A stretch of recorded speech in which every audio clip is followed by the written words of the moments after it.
الله وبركاته. إن الحمد لله نحمده ونستعينه ونستغفره ونعوذ بالله من شرور أنفسنا ومن سيئات أعمالنا.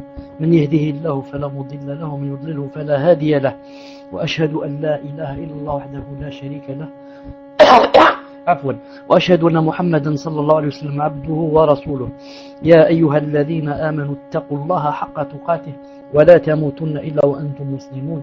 يا أيها الناس اتقوا ربكم الذي خلقكم من نفس واحدة وخلق منها زوجها وبث منهما رجالا كثيرا ونساء، واتقوا الله الذي تساءلون به والأرحام إن الله كان عليكم رقيبا. يا أيها الذين آمنوا اتقوا الله وقولوا قولا سديدا يصلح لكم أعمالكم ويغفر لكم ذنوبكم، ومن يطع الله ورسوله فقد فاز فوزا عظيما. ألا إن أصدق الكلام كلام الله، وخير الهدي هدي محمد صلى الله عليه وسلم، وشر الأمور محدثاتها، وكل محدثة بدعة، وكل بدعة ضلالة، وكل ضلالة في النار. أما بعد، أحييكم في هذه القاعة ونحن في أمسية 20 محرم 1429، c'est-à-dire nous sommes le 20 Muharram 1429 de l'Hégire, ce qui concorde avec le 28 janvier 2008 d'après le calendrier des chrétiens. Nous sommes toujours aux durus et aux cours qui ont rapport avec la musulmane et la personnalité de la musulmane bi'idhnillahi azza wa jalla. On avait vu le premier chapitre qui parlait de quoi? Qui parlait de la position et du comportement de la musulmane envers son Seigneur. On a terminé, alhamdoulilah. Maintenant, on est rentré au chapitre qui parle du comportement de la musulmane envers quoi? Envers elle-même. Envers elle-même. Et dans ce contexte-là, on a dit que envers elle-même, son comportement vis-à-vis d'elle-même se divise en trois chapitres. Ce qui a rapport avec son corps, ce qui a rapport avec son esprit, ce qui a rapport avec son âme. Ce qui a rapport avec son corps, alhamdoulilah, on l'a terminé et on est rentré dans ce qui a rapport, on l'a terminé hier, et aujourd'hui, Inch'Allah Ta'ala, on rentre dans le deuxième chapitre, du deuxième grand chapitre, c'est-à-dire son esprit. Naam. Petit 1. Quelqu'un de vous, Inch'Allah Ta'ala, écrit. Petit 1, donc grand 2, son esprit, petit 1, elle développe constamment ses connaissances. Elle développe constamment ses connaissances. Naam. J'attends, Inch'Allah Ta'ala, que vous l'écriviez et je commence. Tayyib. Grand 2, son esprit, petit 1, elle développe constamment ses connaissances.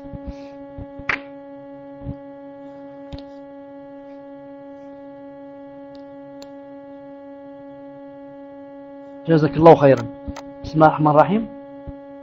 Une femme musulmane avisée cultive son esprit de la même manière avec laquelle elle prend soin de son corps, car les deux ont la même importance. D'ailleurs, le poète anti-islamique, c'est-à-dire avant l'islam, Zuhair ibn Abi Salama a dit, qu'est-ce qu'il a dit? Il a dit, le propos d'un homme est sa moitié, son esprit en est l'autre. Le reste n'est qu'une forme constituée de chair et de sang. Le propos de l'homme, c'est sa moitié. Et son esprit en est l'autre. Le reste n'est qu'une forme constituée de chair et de sang. Une maxime bien connue dit, l'homme est défini selon ce qui paraît en lui de moindre importance, son esprit et sa langue. C'est-à-dire que c'est la manière de penser et la logique de voir les choses qui définissent l'identité de l'être humain. Non, ce n'est pas son corps. D'où l'importance de la culture de l'esprit et son développement à travers l'acquisition du savoir concernant les divers domaines de la connaissance. Tout comme l'homme, la femme est assujettie à l'islam. Elle doit par conséquent acquérir le savoir. Elle doit acquérir le savoir dont les effets sont bénéfiques au niveau spirituel et temporel. Quand la musulmane récite le verset qui dit « Dis mon Seigneur, accrois ma science » وَقُلْ رَبِّي زِدْنِي عِلْمًا 20, 114, ou quand elle entend le prophète alayhi salatu salam dire la quête du savoir est une obligation qui incombe à tout musulman. Hadith rapporté par Nasa'i et jugé apprécié. Volume 1, page 181. Pardon, page 81. La quête est une obligation qui incombe à tout musulman. Naam. Alors, elle doit savoir que ces enseignements récent tout aussi bien à la femme qu'à l'homme. Car depuis l'apparition des sciences en tant que tradition sociale chez les musulmans, les hommes et les femmes d'entre eux les acquéraient sur le même pied d'égalité. Cela concerne aussi bien les sciences dont l'acquisition incombe à tout croyant que les sciences incombant à la communauté dans son ensemble. Taïb.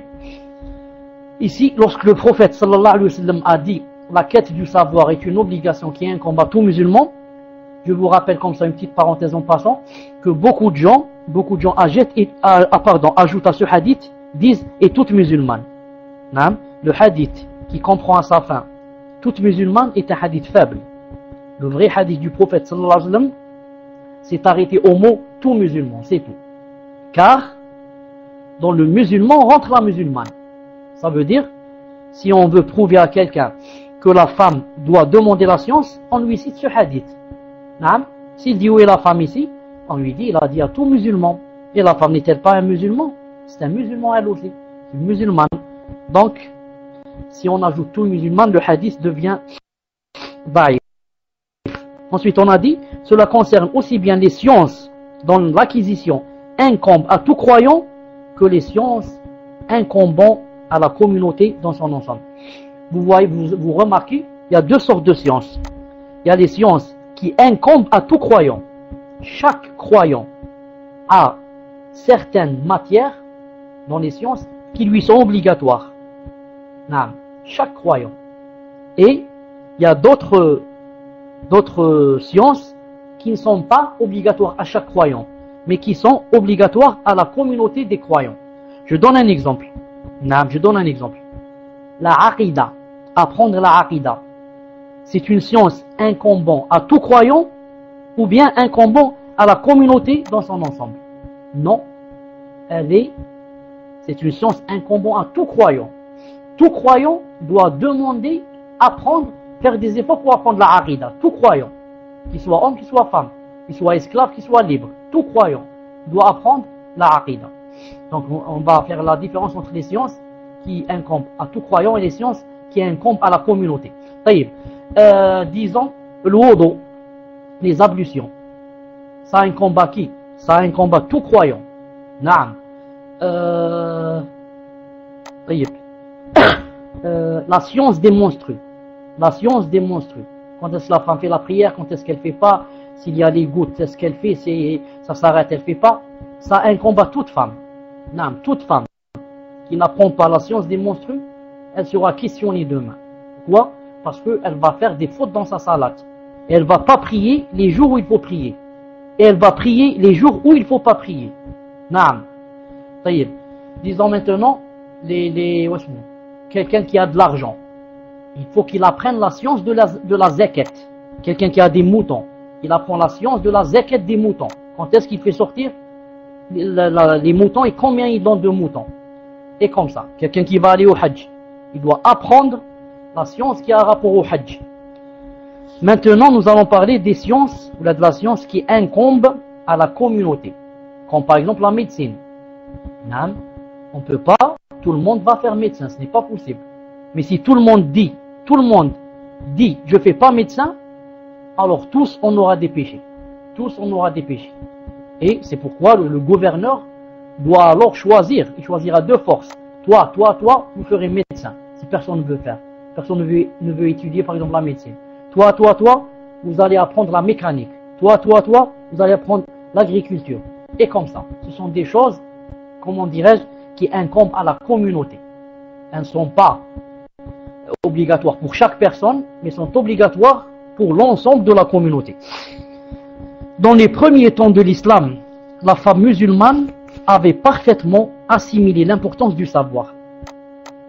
On rapporte à ce sujet que des femmes médinoises, ce qu'on appelle ansarites, des femmes médinoises, dirent au messager d'Allah sallallahu alayhi wa sallam, consacre-nous un jour de ton choix pour nous enseigner, car les hommes ont l'avantage sur nous auprès de toi. Alors il leur dit, alayhi salatu salam, je vous donne rendez-vous chez une telle. Et il alla alors les retrouver, leur fit un serment, leur rappela certains principes de la religion et leur enseigna d'autres. Voir Fath al-Bari, volume 1, page 195. Muslim, écrit numéro 1 si vous m'entendez. Jazakallahu khairan. Par ces temps lointains, la musulmane s'adonnait au savoir et tenait à connaître les règles relatives à sa religion sans gêne aucune, car elle cherchait à connaître la vérité, alors même qu'Allah n'éprouve pas de gêne dans la vérité. À ce sujet, la tradition nous a conservé plusieurs textes qui reflètent la maturité de la femme musulmane, sa tempérance et son audace quand il s'agit d'apprendre les questions relatives à sa religion. Aïcha, radiyallahu ta'ala anha, notre mère, rapporte qu'un jour, Asma bint Yazid ibn Sakan al-Ansariya, radiyallahu ta'ala anha, interrogea le prophète, alayhi salatu salam, au sujet des ablutions majeures relatives aux menstrues. Il lui dit, alayhi salatu salam, il lui a répondu, que l'une d'entre vous prépare de l'eau et du lotus, qu'elle fasse ses ablutions mineures de façon parfaite, puis qu'elle verse de l'eau sur son corps. Ensuite, qu'elle prenne un bout de coton parfumé et s'en serve pour se purifier. Là, Asma lui demanda, comment doit-elle s'en servir pour se purifier? Comment doit-elle s'en servir pour se purifier avec ce coton? Elle n'a pas compris. Non. Gloire à Allah. Subhanallah, répondit le prophète. Subhanallah, tu t'en sers pour te purifier. Alors Aïcha, qu'Allah l'agrée, lui dit discrètement, tu dois essuyer minutieusement les traces du sang, c'est-à-dire dans les parties intimes. À une autre occasion, elle interrogea sur les ablutions majeures. Il lui répondit, alayhi salam, elle prend l'eau nécessaire, elle fait ses ablutions mineures de façon parfaite et appliquée, puis elle verse de l'eau sur ses cheveux en les frottant jusqu'aux racines. Ensuite, elle verse de l'eau sur son corps. À ce propos, Aïcha, qu'Allah l'agrée, a dit, comme elles sont admirables les femmes des Ansar, les Médinoises, la pudeur ne les empêchait jamais de chercher à comprendre la religion. Fath al-Bari, volume 1, page 228, et Sharh Sahih Muslim, volume 4, page 16. On rapporte aussi qu'Umm Sulaym bint Milhan, la mère de Anas ibn Malik, radiyallahu ta'ala anhu, vint trouver le prophète alayhi salam et lui dit, ô messager d'Allah, Allah n'éprouve aucune gêne devant la vérité. La femme doit-elle faire les ablutions majeures quand elle fait un rêve érotique? Oui, lui répondit sallallahu alayhi wa sallam, mais à condition qu'elle s'aperçoive que cela a provoqué l'émission d'un liquide. Alors Salama se couvrit alors le visage par pudeur et lui dit, ô messager d'Allah, il arrive à la femme dans une rêverie de sécréter de la glaire? Oui, malheureuse, répondit-il sallallahu alayhi wa sallam. Sinon, grâce à quoi son enfant lui ressemblerait-il? Naam, si la femme ne sécrétait rien, comment se fait-il que l'enfant lui ressemblerait? Il ressemble parce qu'elle sécrète un liquide. Naam, et de ce liquide, il va être formé. Dans une autre version rapportée par Muslim, il est dit qu'Umm Sulaym vint voir le messager d'Allah alayhi salatu salam, qui était alors accompagné de Aïcha, qu'Allah l'agrée.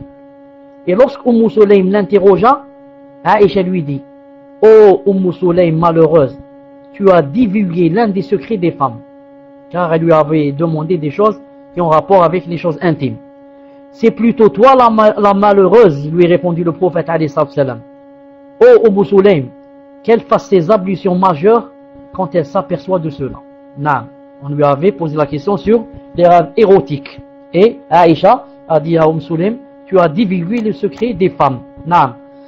Taïb, à l'époque du prophète sallallahu alayhi wa sallam, la femme n'hésitait jamais à lui demander des éclaircissements relatifs aux règles de la religion. Elle le faisait elle-même sans intermédiaire. Et quand elle doutait de la réponse jurisprudentielle d'une personne ou la trouvait peu convaincante, elle s'évertuait avec méticulosité à prendre la question jusqu'à ce qu'elle parvienne à la certitude. Tel est d'ailleurs le cas de toute femme intelligente et avisée. Le récit suivant confirme cette attitude chez les femmes des compagnons. Subay'a bintul Harith était l'épouse de Sa'd ibn Khawla, un homme appartenant à la tribu Banu Abd ad-Dar et l'un de ceux qui participèrent à la bataille de Badr. Sa'd mourut pendant le pèlerinage, la laissant enceinte, pèlerinage d'adieu, la laissant enceinte. Peu après la mort de son mari, Subay'a accoucha. Et après la période d'élogie, elle se fit belle pour attirer des prétendants à sa main. Un homme des Banu Abd ad-Dar, Abu as-Sanabil, vint alors la trouver et lui dit, je constate que tu te fais belle pour attirer les prétendants. Espères-tu te marier? Par Allah, tu ne te marieras qu'après l'écoulement de 4 mois et 10 jours. Par Allah, tu ne te marieras qu'après 4 mois et 10 jours, car tu as perdu un mari, tu as perdu l'époux. La période de viduité, c'est 4 mois et 10 jours. Après avoir entendu ces mots de sa part, raconte Subay'a, elle a dit, j'ai mis mes vêtements de sortie. Puis le soir venu, je me suis rendu auprès du messager d'Allah sallallahu alayhi wa sallam, que j'ai interrogé sur cette question. Il décida alors que j'étais mariable du jour où j'avais accouché, et m'autorisa à me marier si bon me semblait. Voir Fath al-Bari, volume 7, page 310, Sharh Sahih Muslim, volume 10, page 110. Donc, le compagnon qui lui avait fait la fatwa qu'elle devait rester 4 mois et 10 jours, radiyallahu ta'ala, s'était trompé. Et elle n'a pas été convaincue de sa réponse. Qu'est-ce qu'elle a fait? Elle a mis ses vêtements et elle est allée chercher la fatwa directement du prophète sallallahu alayhi wa sallam sans passer par les intermédiaires. Et alhamdoulilah, regardez, quand elle a insisté à vouloir connaître la vérité, Allah ta'ala l'a aidé et il lui a fait quoi? Une solution. Elle a trouvé que la fatwa du compagnon était fausse et que la vraie fatwa, c'est qu'une femme qui perd son mari, si elle est enceinte, sa période de viduité se termine avec quoi? Avec l'accouchement. C'est-à-dire, si elle a perdu son mari aujourd'hui et elle est enceinte de 1 mois, elle doit encore attendre 8 mois pour que la période se termine. Et si au contraire, elle a perdu son mari aujourd'hui et elle est au 9e mois, elle attend seulement 1 heure ou quelques heures pour accoucher et elle n'a plus de période de viduité. La méticulosité qui a incité Subay'a à s'enquérir de la réponse exacte concernant son cas n'a pas été bénéfique uniquement pour elle, mais pour l'ensemble des musulmans, et ce jusqu'à la fin des temps. Vous savez pourquoi? Car grâce à cette démarche, la majorité des doctes, notamment les 4 imams, les 4 grands imams, ont adopté la règle qui stipule quoi? Que le délai de viduité de la femme suite à la mort de son mari prend fin dès son accouchement et peut par conséquent se remarier même si l'accouchement intervient un instant après la mort de son ex-mari. Vous voyez, elle a gagné qu'elle peut se marier déjà, elle n'attend pas 4 mois comme a dit le compagnon radiyallahu ta'ala anhu, et elle a gagné que sa fatwa, maintenant les grands ulama se basent sur sa fatwa. Les grands ulama vont la citer, et nous, on va la citer, et ceux qui vont venir après nous vont la citer jusqu'à Yawm al-Qiyamah, jusqu'à la fin du monde, ils citeront pour prouver que la période de viduité d'une femme enceinte dont le mari est mort n'est pas 4 mois et 10 jours, mais l'accouchement. Ils seront obligés de citer le hadith de Subay'a, radiyallahu ta'ala anha. L'islam a prescrit la quête du savoir à la femme et à l'homme. Le messager d'Allah sallallahu alayhi wa sallam a dit, la quête du savoir est une obligation qui incombe à tout musulman. Ce hadith signifie que tout musulman, homme ou femme, ayant déclaré son adhésion à l'islam en prononçant sa profession de foi, doit faire des efforts pour acquérir le savoir. Il n'est donc pas surprenant de constater que la femme musulmane s'intéresse au savoir et s'y adonne. En tout temps et en tout lieu, la musulmane imprégnée des enseignements de sa religion a constamment conscience de l'importance du savoir et de ses effets positifs sur sa personne, ainsi que ses enfants, sa famille, sa société. D'où sa volonté inébranlable de s'adonner à toute science utile au niveau spirituel ou temporel. Deuxièmement, écrivez, elle s'initie aux connaissances nécessaires. Elle s'initie aux connaissances nécessaires.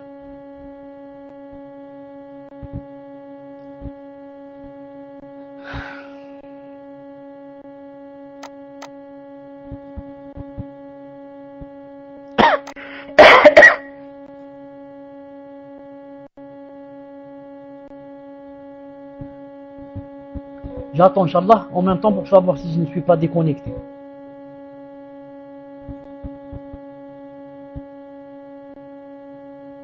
Alhamdulillah. Alhamdulillah. Donc, elle s'initie aux connaissances nécessaires. Ou bien il n'y a personne qui écrit, ou bien trois. Taïb. Les premières sciences qu'une musulmane avisée doit acquérir sont celles relatives au Coran, à savoir les règles de récitation, le tertil, et l'exégèse, le tafsir. Naam. Et avant tout cela, la aqida, bien sûr. Avant tout cela, la aqida, bien sûr. Car c'est la aqida qui va te sauver demain devant Allah Azza wa Jal. Car Allah Ta'ala pardonne tout, sauf le shirk. Pardonne tout, sauf l'associationnisme. Pardonne tout, sauf, naam, comme je viens de dire, le shirk. Ensuite, elle doit s'initier aux sciences du hadith, la biographie du prophète, sira, ainsi que les biographies des femmes éminentes ayant vécu durant l'époque du prophète et celle d'après. Après cette première étape, elle doit s'intéresser à tout ce qui se rapporte, à sa spécialité primordiale dans la vie, à savoir la bonne gestion de son ménage et les égards qu'elle doit accorder à son époux, à sa famille et à ses enfants. La femme est en effet destinée en premier lieu à assurer à son ménage la tendresse maternelle, la joie, la quiétude et le bonheur. C'est elle aussi qui doit assumer la grande responsabilité d'éduquer les nouvelles générations et s'évertuer à faire des personnes exceptionnelles par leur héroïsme ou leur génie. D'où les nombreuses citations qui font l'éloge de la femme et lui attribuent l'honneur de la réussite de son époux ou de ses enfants. Parmi ces citations, qu'est-ce qu'on dit? On dit, cherchez la femme, derrière chaque grand homme, il y a une femme. Citation très connue. On dit, cherchez la femme, derrière chaque grand homme, il y a une femme. D'ailleurs, vous connaissez la citation qui dit que toutes les guerres qu'a fait Napoléon, elles étaient décidées par sa femme. Tout le monde sait cette chose. Et parmi les citations les plus connues aussi, la citation qui dit, celle qui secoue le berceau avec sa main droite est capable de secouer le monde de sa main gauche. Naam, subhanallah al-azim. Celle qui secoue le berceau avec sa main droite est capable de secouer le monde de sa main gauche. Or, la femme ne réussit à concrétiser tous ses objectifs. Salam alaykoum. Une seconde, Inch'Allah.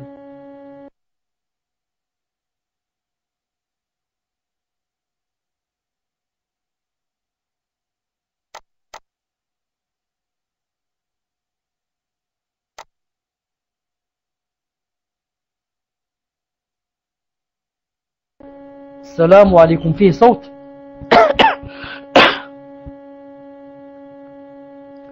Alhamdulillah. Or, la femme ne réussit à concrétiser tous ses objectifs sans un esprit cultivé et lucide, une personnalité solide, une âme pure et une conduite parfaite. D'où la nécessité pour la femme musulmane de s'instruire et de s'informer de tout ce qui est susceptible de l'orienter et de contribuer à consolider sa personnalité. Naam.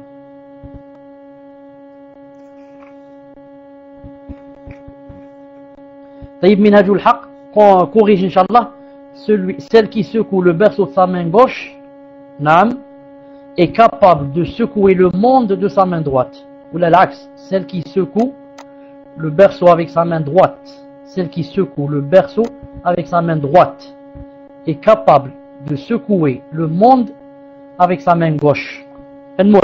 Par le même cheminement, il n'est pas raisonnable que l'enseignement et la culture de la femme soient exactement identiques à ceux à qui parle l'homme. À ceux à qui parle l'homme. Sauf si on parle de l'enseignement religieux. Sauf si on parle de quoi? De l'enseignement religieux. بإذن عز وجل. نعم. طيب. Chacun des deux sexes a en effet ses particularités. Et nul ne peut assurer avec la même perfection les responsabilités relatives au domaine de l'autre. Car chacun a sa vocation. Quand la musulmane s'oriente donc vers le choix d'une spécialité scientifique précise, elle doit agir conformément aux enseignements de sa religion qui déterminent sa formation intellectuelle, psychique et sociale. Et elle doit opter pour ce qui permet de la qualifier à assumer sa responsabilité primordiale. Ainsi, elle devient une femme consciente et productive qui contribue à l'élaboration de sa famille, de sa société et de sa communauté. Troisièmement, elle se distingue dans le domaine intellectuel. Vous écrivez cela. Troisièmement, elle se distingue dans le domaine intellectuel.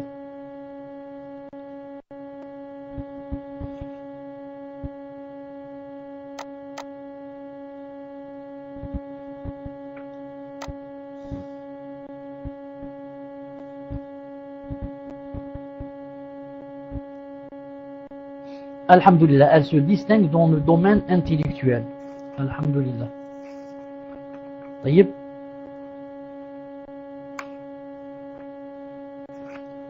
La femme musulmane a le droit d'acquérir toutes les sciences de son choix, du moment où cela contribue à l'enrichissement de son esprit et de sa personnalité, et n'affecte nullement sa féminité. Elle trouvera d'ailleurs dans l'histoire de l'islam des modèles rarissimes, d'éminentes musulmanes qui s'adonnèrent au savoir et devinrent d'excellentes références dans différents domaines. Donc, l'islam n'a pas interdit telle ou telle science à la femme, sauf si c'est une science qui se contredit avec le Coran et la Sunna. Bien sûr, une science qui exhorte par exemple à la perversité, une science qui exhorte à, par exemple, aux passions, aux tentations. Naam. Sinon, toutes les sciences qui sont utiles sont permises pour la femme bi'idhnillahi azza wa jal, comme elles sont permises pour l'homme. Pour connaître, Aïcha radiyallahu ta'ala anha, la mère des croyants, fut une autorité en matière de tradition et de fiqh alors qu'elle n'avait pas dépassé l'âge de 19 ans. Aïcha, notre mère radiyallahu ta'ala anha, fut quoi? Elle fut une autorité en matière de tradition et de fiqh, sunna et le fiqh, alors qu'elle n'avait pas dépassé l'âge de 19 ans. L'imam Zuhri, rahimahullah, a dit à son sujet, au sujet de Aïcha, si l'on venait à comparer le savoir de Aïcha à celui des autres épouses du prophète, alayhi salam, ainsi qu'à celui de toutes les autres femmes, le savoir de Aïcha les dépasserait de loin, de loin. Subhanallah al-Azim. Si on venait à comparer la science de Aïcha, radiyallahu ta'ala anha, avec celui des autres épouses du prophète, ainsi qu'à celui de toutes les autres femmes, alors la science de Aïcha les dépasserait de loin. Masha'Allah, masha'Allah. Et voir volume 4, page 1883, Ibn Hajar, voir Ibn Hajar, Al-Isaba, fi Tamyiz Sahaba, volume 8, page 140. Pour connaître l'importance des connaissances qu'elle détenait, que Aïcha détenait, radiyallahu ta'ala anha, il suffit de mentionner que même les plus éminents parmi les compagnons du prophète, alayhi salam, la consultaient pour connaître son avis concernant la vulgate du Coran. Subhanallah, pour comprendre le tafsir, la plupart des compagnons venaient vers Aïcha radiyallahu ta'ala anha lui demander son avis Et que veut dire ce verset et ce verset? Subhanallah al-Azim. Le bien fondé de son avis et la précision de son raisonnement ne se limitaient pas aux sciences religieuses seulement, mais s'étendaient aussi au domaine de la poésie, de la littérature, de l'histoire, de la médecine et de l'ensemble des sciences connues en son temps. Masha'Allah. Aïcha radiyallahu ta'ala anha n'était pas seulement une autorité dans le fiqh et le Coran, mais aussi dans la poésie, la littérature, l'histoire, la médecine et l'ensemble des sciences connues en son temps. Hisham ibn Urwa radiyallahu ta'ala anhu rapporte que son père, Urwa ibn Zubayr, qui était pourtant l'un des plus grands faqih de son temps. Vous savez qu'est-ce qu'il a dit? Il a dit: je n'ai jamais vu personne aussi érudite en fiqh, je n'ai jamais vu une personne aussi érudite en fiqh, en médecine ou en poésie que Aïcha radiyallahu ta'ala anha. Subhanallah al-Azim. Voilà, Tabari, Tarikh al-Ummam, volume 4, page 1885. Je répète.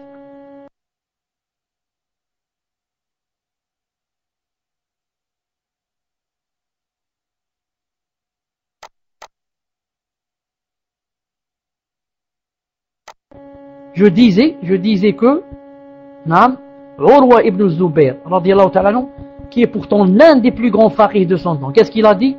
Je n'ai jamais vu une personne aussi érudite en fiqh, en médecine ou en poésie que Aïcha.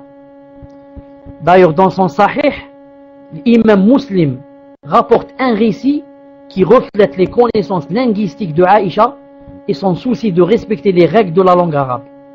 Ibn Atiq, le neveu de Aïcha, dit: j'ai discuté avec Al-Qasim, son cousin, Al-Qasim Muhammad ibn Abi Bakr, neveu de Aïcha. J'ai discuté avec Al-Qasim en présence de Aïcha, qu'Allah l'agrée. Al-Qasim, dont la mère était non arabe, commettait souvent des fautes de langage. Aïcha lui dit alors: pourquoi ne parles-tu pas comme mon autre neveu? Puis elle ajouta: ma foi, je sais d'où te viennent ces solécismes. Tu as reçu une éducation différente de celle de ton cousin. Sa mère est arabe alors que la tienne est non arabe.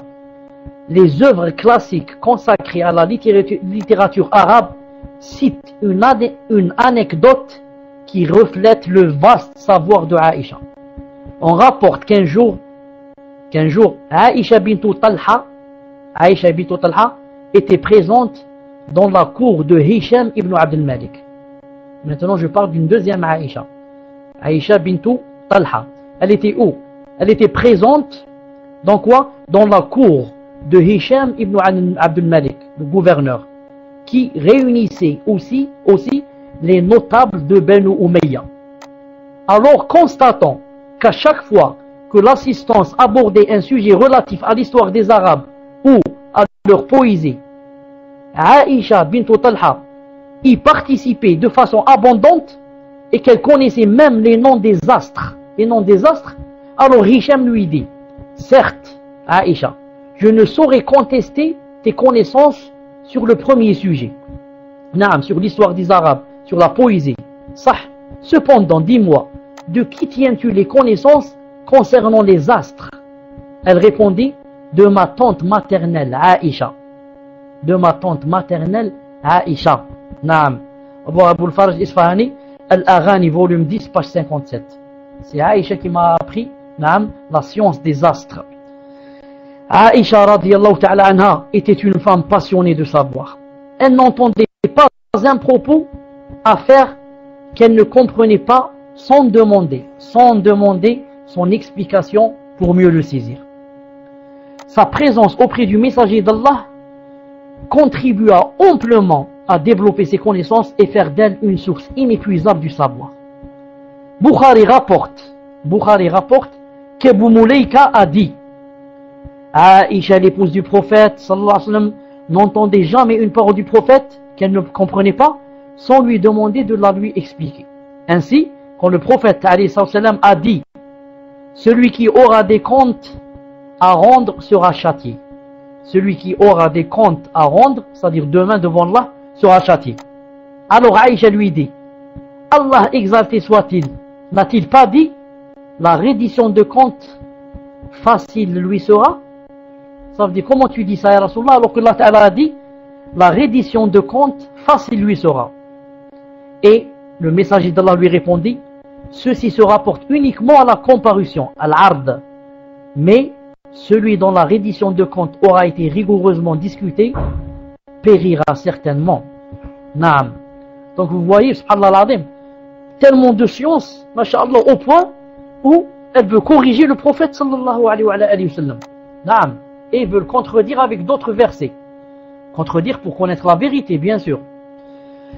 Oui, parmi les femmes qui furent des exemples exceptionnels en matière de savoir, citons la fille de Sa'd ibn al-Musayyib. Sa'd ibn al-Musayyib. Sa'id ibn al-Musayyib.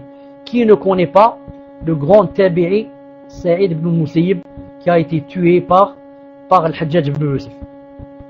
Son père, qui fut l'un des savants les plus éminents en son temps, refusa de la marier. Refusa de marier la fille de Sa'id ibn al-Musayyib. Il refusa de la marier au calife Abd al-Malik ibn Marwan et lui préféra l'un de ses élèves, Abdullah ibn Wada'. Alors la nuit des noces, vous voyez, des princes l'ont demandé au mariage et il n'a pas accepté de la leur donner, mais il a préféré donner sa fille à qui? À un de ses élèves, Naam, à un savant. La nuit des noces, Abdullah découvrit et la beauté et les vastes connaissances religieuses de la fille de son maître. Et quand le lendemain il s'apprêta à sortir, sa femme lui demanda: où comptes-tu partir? Il a dit: je sors pour assister au cours de ton père et acquérir le savoir. Elle lui dit alors: assieds-toi, je vais t'enseigner le savoir de Saïd, mon père. Il passa ainsi un mois sans se présenter au cercle d'études de son beau-père, se contentant des connaissances que cette jeune épouse lui transmettait. Ce n'est pas la peine d'aller à mon père, reste ici. Il n'est pas allé au cercle d'études, au cercle où il y a les élèves, chez son beau-père. Il n'est pas allé pendant un mois. Il est resté avec sa femme en train de lui inculquer les connaissances de son père, masha'Allah.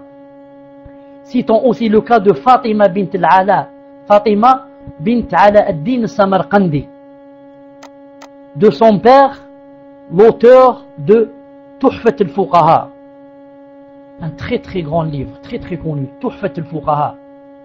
De son père, qui a écrit Tuhfat al-Fuqaha, elle a pris le fiqh et devint une autorité en ce domaine. On rapporte que Ala ad-Din al-Kasani, disciple de son père et éminent savant en matière de dogme et de jurisprudence, avait rédigé un commentaire de Tuhfat al-Fuqaha. Naam. Qu'est-ce qu'il a fait celui-là? Il a rédigé un commentaire sur qui? Sur quoi? Sur le livre Tuhfat al-Fuqaha du père de la fille, qu'il avait intitulé Bada'i' dans le fiqh Hanafi. C'est toujours dans le fiqh Hanafi. Alors cet élève a fait un commentaire au grand livre Tuhfat al-Fuqaha, et l'a fait appeler Bada'i' Sana'i'. Alors, pour lui exprimer sa reconnaissance, son maître le maria à sa fille Fatima et demanda et accepta une copie de son commentaire comme dot. Il donne à sa fille à cet élève qui a fait un commentaire sur son livre à lui, et il lui a dit: la dot, c'est tu me donnes une copie du commentaire. Vous savez, une copie du commentaire, autrefois il n'y avait ni imprimante, ni ordinateur, ni etc. pour écrire une copie. Vous savez combien ça prend de temps. Il a demandé une copie comme dot. Fatima fut pourtant sollicitée au mariage par un bon nombre de princes de son temps, vu la science qu'elle avait. Mais son père refusa toutes les propositions en optant pour son élève. Alors les doctes de son temps qu'est-ce qu'ils dirent? Ils dirent, pour avoir commenté Tuhfat al-Fuqaha, il lui a donné sa fille en mariage. Avant cet acte, Fatima, vous savez ce qu'elle faisait? Elle délibérait avec son père pour décréter des avis jurisprudentiels. Elle co-signait même, elle signait avec son père, elle co-signait même des fatwas avec son père. Ensuite, après son mariage, elle co-signait certains fatwas avec son père et avec son mari, l'auteur de Al-Bada'i'. On rapporte même qu'elle rectifiait les erreurs commises par son époux. Elle rectifiait les erreurs commises par son époux. Voir l'introduction de Al-Bada'i', volume 1, page 12. Hormis Aïcha, la mère des croyants, la fille de Saïd ibn al-Musayyib et Fatima bint Sama, il y avait un grand nombre de femmes instruites qui avaient pris part au savoir et s'étaient distinguées dans plusieurs sciences. À titre indicatif, Ibn Sa'd consacre tout un tome dans son Tabaqat. À qui il le consacre? Aux femmes, où il cite plus de 700 femmes qui avaient retransmis le hadith à des traditionnistes, dont un bon nombre d'éminents doctes de l'islam. Ajoutons ainsi que Al-Hafid ibn Asakir, qui fut connu pour sa sincérité et sa méticulosité dans la transmission du hadith, comptait parmi ses maîtres plus de 80 femmes. Subhanallah al-Azim. Ibn Asakir, le grand savant du hadith, comptait parmi ses maîtres, d'où il a appris, comptait plus de 80 femmes. Sachant que cet auteur ne s'était pas déplacé vers l'Occident musulman, c'est-à-dire l'Égypte, le Maghreb, l'Andalousie, où les femmes savantes se trouvaient en grand nombre. Ce qui implique que le nombre de femmes cultivées en son temps dépassait largement le nombre qu'il a indiqué lui. Et parmi les indices de la participation de la femme aux différents domaines du savoir dans le passé, il y a cette phrase qu'on rencontre dans les ouvrages consacrés au hadith. Quelle phrase? Une telle, fille de un tel, l'éminente traditionniste, digne de confiance, m'a rapporté que ceci et cela. Subhanallah. Les grands savants disent une telle, fille de un tel, on cite son père, l'éminente traditionniste, digne de confiance, Fiqa, m'a rapporté ceci et cela. Regardez une femme, Allah Ta'ala l'agrée, il laisse son nom comme ça dans les livres. On la cite, on dit une telle, X et 2Y, subhanallah al-azim, et ça reste jusqu'au jour du jugement dernier. Masha'Allah alayha. Bukhari, Imam Bukhari, titre d'exemple, détient un bon nombre de hadiths cités dans son sahih de femmes traditionnistes, dont Sitt al-Wuzara, Wazira bint Muhammad Tanukiya, et Karima bint Ahmed al-Marwaziya. L'autre on l'appelle aussi Sunukhiya, et Karima bint Ahmed al-Marwaziya. Toujours dans le domaine de la transmission du hadith, et contrairement aux hommes, la femme s'est distinguée par sa sincérité et sa crédibilité dans la transmission des traditions du messager d'Allah. Au point où l'imam al-Zahabi, rahimahullah, dans son ouvrage Mizan al-I'tidal, qui est consacré exclusivement à l'examen critique de la crédibilité des traditionnistes, et dans lequel il recense plus de 4000 personnes jugées non crédibles, qu'est-ce qu'il a écrit? Il a écrit ce témoignage en la faveur des femmes. Qu'est-ce qu'il a dit?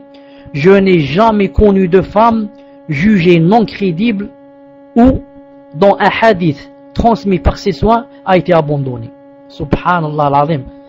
Regardez Mizan al-I'tidal, volume 3, page 395. Vous savez ce qu'il a dit, Al-Zahabi, dans son livre qu'il a écrit spécialement pour juger les gens, pour dire cette personne est fiable, cette personne est pieuse, cette personne fiqa, cette personne c'est une menteuse, cette personne comme ça il ne faut pas l'écouter. D'ailleurs, il a recensé plus de 4000 personnes dans son livre Mizan al-I'tidal, plus de 4000 personnes jugées non crédibles. Parmi ces 4000, il n'y a aucune femme. Il a dit, je n'ai jamais connu de femme jugée non crédible. Ou dans un hadith transmis par elle a été abandonné. Allahu Akbar, subhanallah al-azim. C'est pas étonnant. Ça, c'est très étonnant. Ça me paraît très étonnant, subhanallah al-azim. 4000 personnes jugées non crédibles. Parmi les 4000, il n'y a aucune femme. Toutes les femmes qui sont inscrites sont crédibles. Subhanallah al-azim. En lisant ces récits historiques qui honorent la femme, la musulmane contemporaine doit faire des efforts encore plus pour acquérir le savoir et l'apprendre passionnément. C'est en effet grâce au savoir que les femmes citées ont pris la place éminente qu'on sait dans l'histoire. Et c'est grâce au savoir qu'elles ont développé leurs esprits et ont acquis la pertinence, la clairvoyance et la force de caractère. Quatrièmement, elles s'écartent du charlatanisme. Vous écrivez quatrièmement, elles s'écartent du charlatanisme.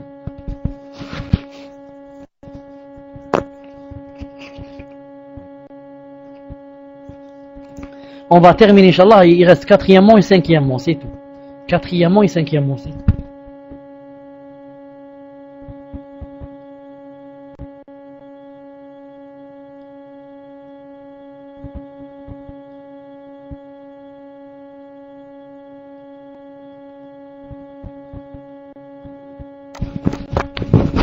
Est-ce que vous êtes là ou bien je suis déconné?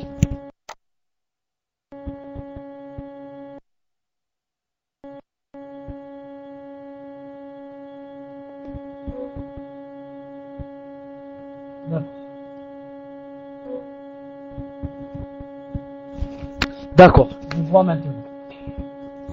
Une musulmane qui se vaut au savoir est loin de croire aux formes diverses de charlatanisme, qui domine l'esprit des femmes ignorantes ou analphabètes. Elle doit avoir la conviction profonde que recourir aux charlatans, aux devins ou aux mages est un péché majeur qui anéantit les bonnes œuvres du croyant et remet en cause son statut dans l'au-delà. Muslim rapporte, d'après l'une des épouses du prophète sallallahu alayhi wa sallam, qu'il a dit, celui, quand je dis celui, ça veut dire aussi celle, celui qui consulte un devin pour lui demander une prédiction au sujet d'une quelconque chose, d'une quelconque affaire, sa prière ne sera pas acceptée pendant 40 nuits. Sharh Sahih Muslim, volume 14, page 227. Et dans sa sunna, Abu Daoud rapporte, d'après Abu Huraira, que le prophète a dit, celui qui consulte un devin et croit à ses propos aura renié ce qui a été révélé à Muhammad sallallahu alayhi wa sallam. Hadith sahih. Quiconque croit à un devin, à ses propos, celui-là a renié ce qui a été révélé à Muhammad sallallahu alayhi wa sallam. Donc, quiconque va chez la voyante, et chez le voyant, et chez le devin, et chez le mage, il revient avec l'une des deux choses. La moindre de ces deux choses, c'est quoi? C'est que sa prière ne sera pas acceptée pendant 40 jours. Vous imaginez? Imagine, Yom al-Qiyam, Allah Ta'ala va te dire que tu n'as pas fait la prière pendant 40 jours.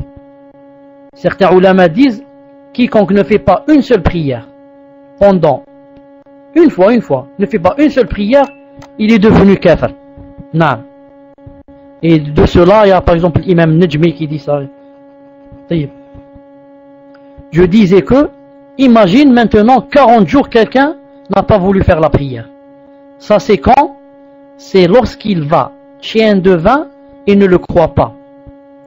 Maintenant, s'il va chez lui pour l'entendre et le croire, celui-là, il a renié ce qui a été révélé à Muhammad sallallahu alayhi wa sallam.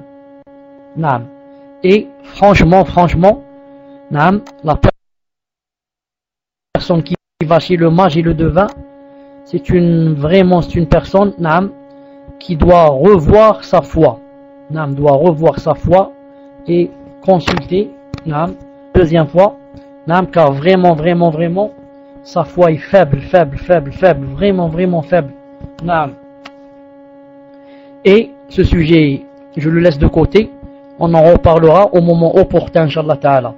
Car on est toujours dans les connaissances. Cinquièmement et enfin, elle se consacre à la lecture. Elle se consacre à la lecture. Vous écrivez ça, Inch'Allah. Alhamdulillah.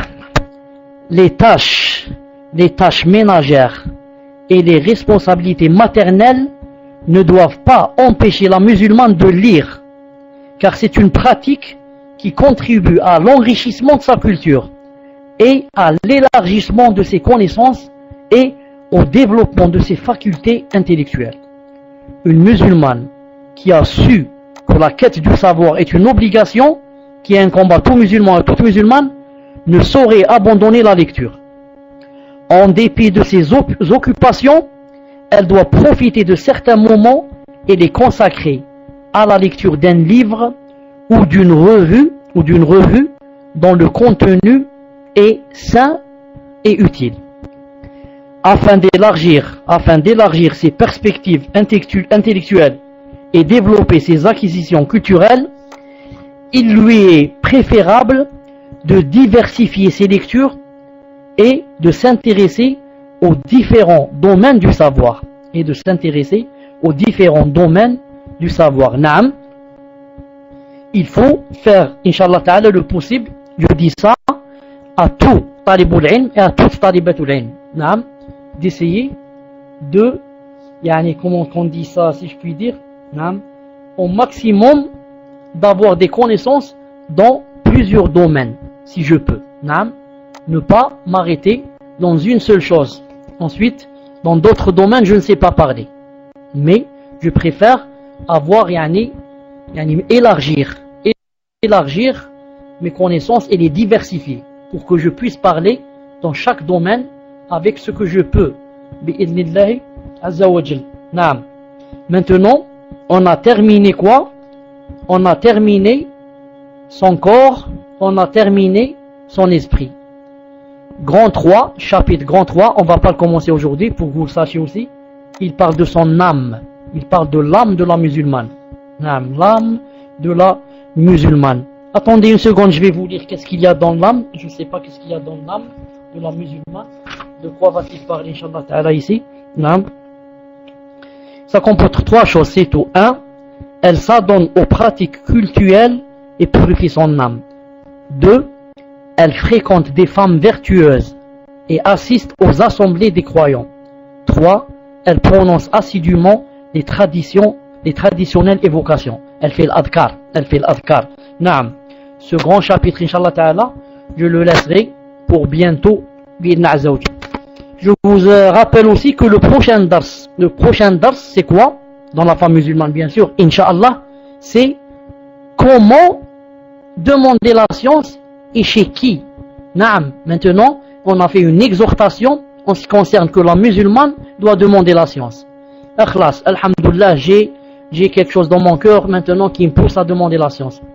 Mais comment la demander et chez qui? C'est très important. On va la demander chez qui? Chez Tariq Suleiman ou là, je ne sais pas comment il s'appelle avec de la France. Il faut savoir où je vais demander la science bi'idhna azza wa jal. Ce dars, Inch'Allah Ta'ala, sera le prochain.